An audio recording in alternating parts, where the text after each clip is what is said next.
RD memorial शिक्षण संस्थान डवरारा के सामाजिक विज्ञान के अध्यापक आर्यन प्रजापति हैं। कक्षा 10 के विद्यार्थियों को आज हम जागरखी सामाजिक विज्ञान 4 पार्टों में बटा हुआ है, जिसमें इतिहास, नागरिक शास्त्र जो है वह फर्स्ट पार्ट होता है और सेकंड पार्ट में भूगोल और अर्थशास्त्र।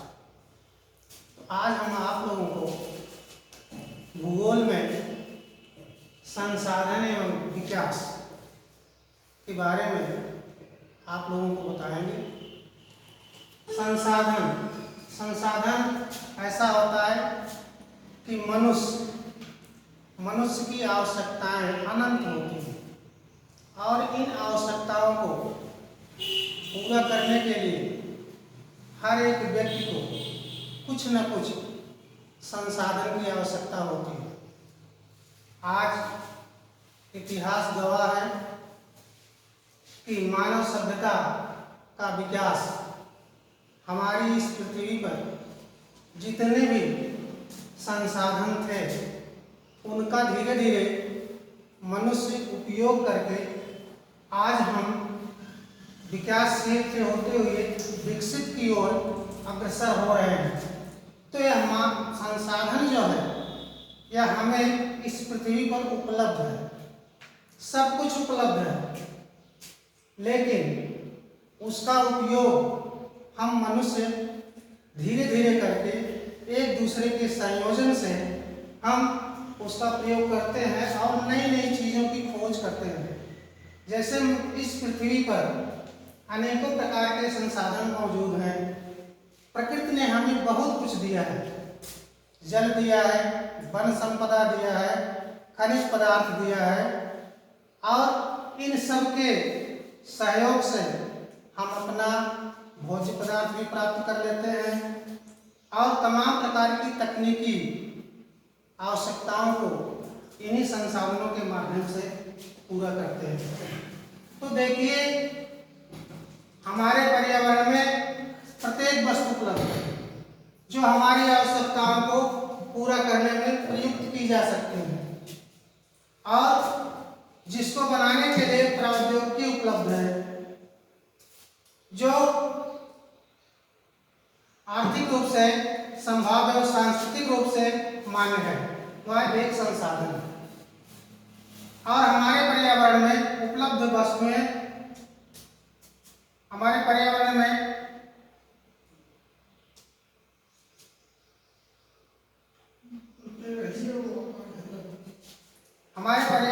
उपलब्ध वस्तुएं देखिए, उपलब्ध वस्तुओं को रूपांतर प्रक्रिया प्रकृति, प्रौद्योगिकी और संसाधनों के परस्पर अंतर संबंध में निहित है। मानव प्रौद्योगिकी द्वारा प्रकृति के साथ क्रिया करते हैं, मतलब अपनी टेक्नोलॉजी के द्वारा, अपनी तकनीक के द्वारा व्यक्ति अनेक संसाधनों को जोड़कर किसी न किसी रूप में उसका उपयोग करते हैं और अपने आर्थिक विकास की गति को भी तेज करते हैं। तेज करने के लिए संस्थाओं का भी निर्माण करते हैं। तो इस तरह से भौतिक पर्यावरण देखिए, ये मानव है और ये प्रकृति है, ये प्रौद्योगिकी है, ये तीनों ये संस्थाएं हैं। अब देखिए, मानव प्रकृति से प्राप्त करता है हर एक वस्तु को और प्रौद्योगिकी के संस्थाओं के माध्यम से, प्रौद्योगिकी के माध्यम से आवश्यक वस्तुओं का निर्माण करता है और इसमें प्रकृति, प्रौद्योगिकी और संस्थाओं के मध्य अंतर संबंध है। तीनों के बिना मेल के कोई भी वस्तु का निर्माण नहीं हो सकता है और किसी भी वस्तु को उपयोगी हम नहीं बना सकते हैं। इसलिए प्रकृति ने हमें जो कुछ भी दिया है, प्रौद्योगिकी संस्थाओं के मध्य उसका अंतर संबंध हो जाता है, तब जाकर किसी नई चीज की उत्पत्ति होती है जिसका नाम है संसाधन। जैसा कि आप जानते हैं, मानव और पशुओं और मानव में यह अंतर होता है। पशुओं के पास ऐसे कोई संसाधन नहीं होते, उनको भूत और भविष्य की चिंता नहीं होती। लेकिन मानव एक ऐसा प्राणी है जिन्हें भूतकाल से अनेक चीजों की सीख प्राप्त होती है, शिक्षा मिलती है, और उसका रूप बदलकर, वर्तमान में रूप बदलकर उसको भविष्य के लिए तैयार करता है। आज विश्व जो है इन सब चीजों के तकनीक के माध्यम से, संसाधनों के माध्यम से कितना आगे बढ़ चुका है। तो उसी के बारे में हम बता रहे हैं कि यह हमें संसाधन जो है हमें प्रकृति ने दिया है, किस ढंग से उसका उपयोग करना है। देखिए,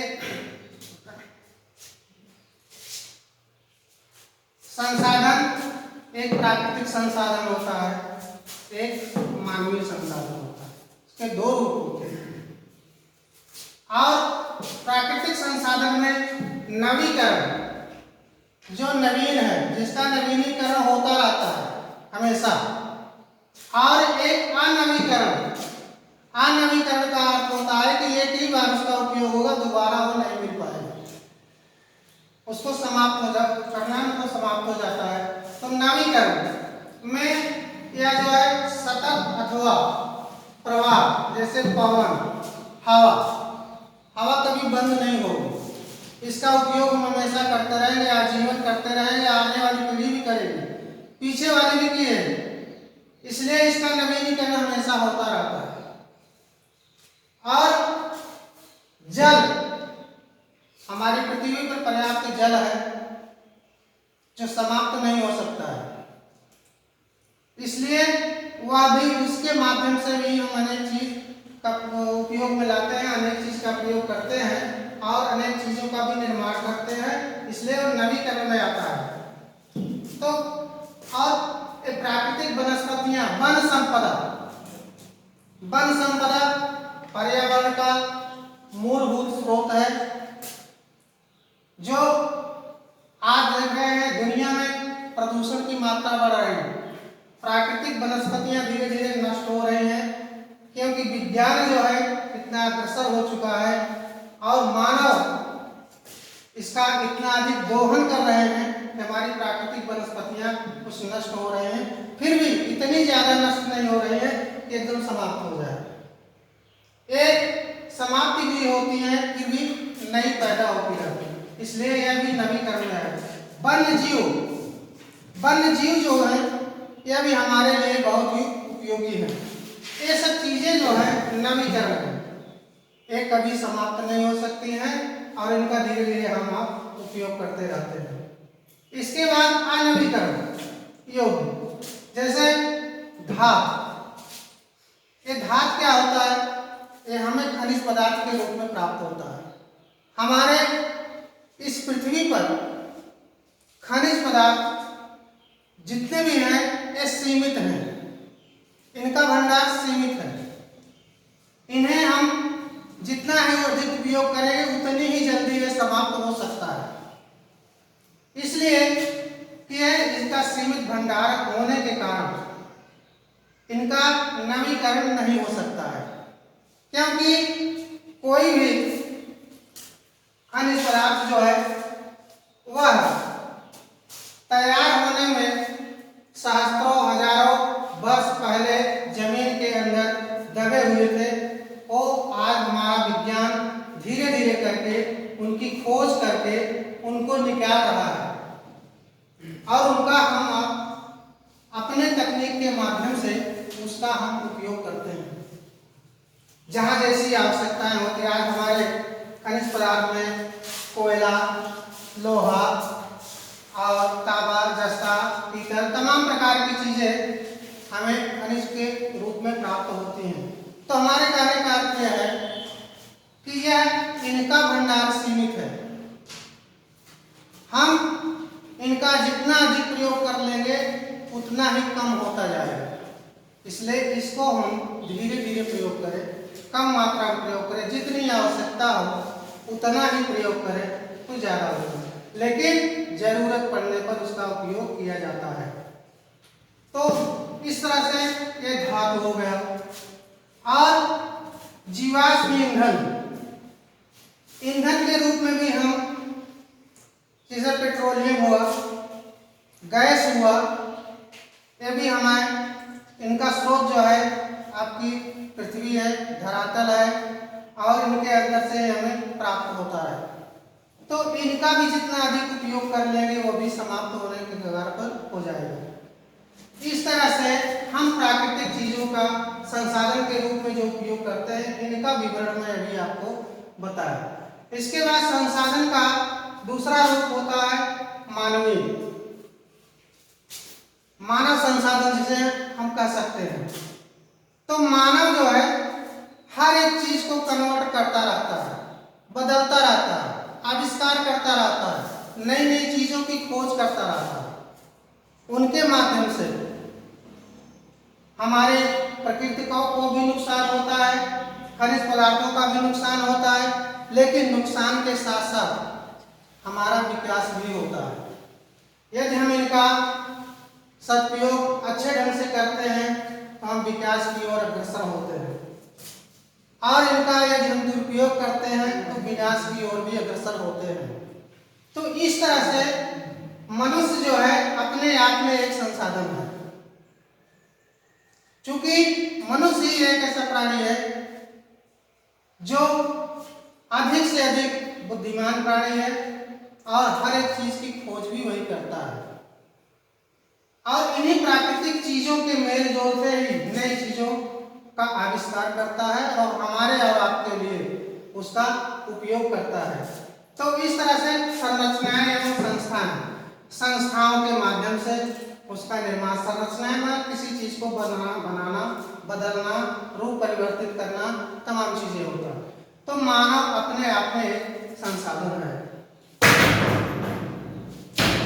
मात्रा एवं गुणवत्ता, देखिए कभी कभी ऐसी बातें आती हैं सामने कि मात्रा, जितना मात्रा में जिस चीज का, जो वस्तु बनाना है उसको किस किस मात्रा में और उसकी क्या गुणवत्ता हो सकती है, उस ढंग से मनुष्य अपने तकनीक के माध्यम से उसको बनाकर, जैसे उदाहरण के तौर पर हमारे आपके उपयोग में आने वाली एक साइकिल होती है, जिसका निर्माण हमारे वैज्ञानिकों ने किया।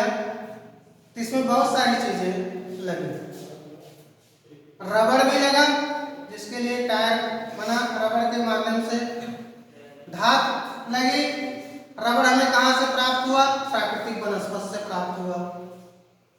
धातु हमें कहाँ से मिली, जमीन के अंदर से, खनिज पदार्थ से, लोहे के रूप में। तो इसका सामंजस्य करके हम एक साइकिल का निर्माण किए, जो हमारे आपके लिए बहुत ही उपयोगी साबित हुआ। तो संरचनाएं कहने का मतलब यह है कि किसी चीज को बनाने में बहुत सारी चीजों की आवश्यकता होती है, और वह बनती कैसे है, किसी न किसी संस्था के माध्यम से, किसी न किसी संस्था में ही उसका निर्माण हो सकता है, और उसमें मनुष्य ही उसका निर्माण करेगा। मैंने आपको उदाहरण दिया एक छोटा सा। इस तरह से संसाधनों के माध्यम से आज हम विकास की ओर अग्रसर हो रहे हैं। आज दुनिया के जितने भी देश हैं, जहां पर जितने भी संसाधन उपलब्ध हैं, उसका उतना ही अधिक उपयोग हो रहा है। उसी कड़ी में हमारा भारत देश भी इसी मामले में कम नहीं है। हमारे भारत देश में प्राकृतिक संसाधनों का अभाव नहीं है। इतने पर्याप्त संसाधन हैं कि हमारा देश भी आज जिस गति से चल रहा है, कुछ ही समय के अंतराल पर हमारा देश भी एक विकसित राष्ट्र हो जाएगा। जो आज विकासशील कहा जा रहा है, वह थोड़े ही समय के बाद हम आप विकसित राष्ट्र में गिने जाएंगे और हमारा भारत देश भी विकसित राष्ट्र हो जाएगा। तो इस तरह से आज मैं इतना ही आपको बताऊंगा। इसकी अगली कड़ी में हम आपको दूसरे दिन फिर आगे बताएंगे। धन्यवाद। हाँ देखिए, कक्षा 10 के विद्यार्थियों के लिए हमने आज जो बताया, इससे आगे मानव संसाधन और विकास के रूप में कल इसके आगे हम आपको बताएंगे।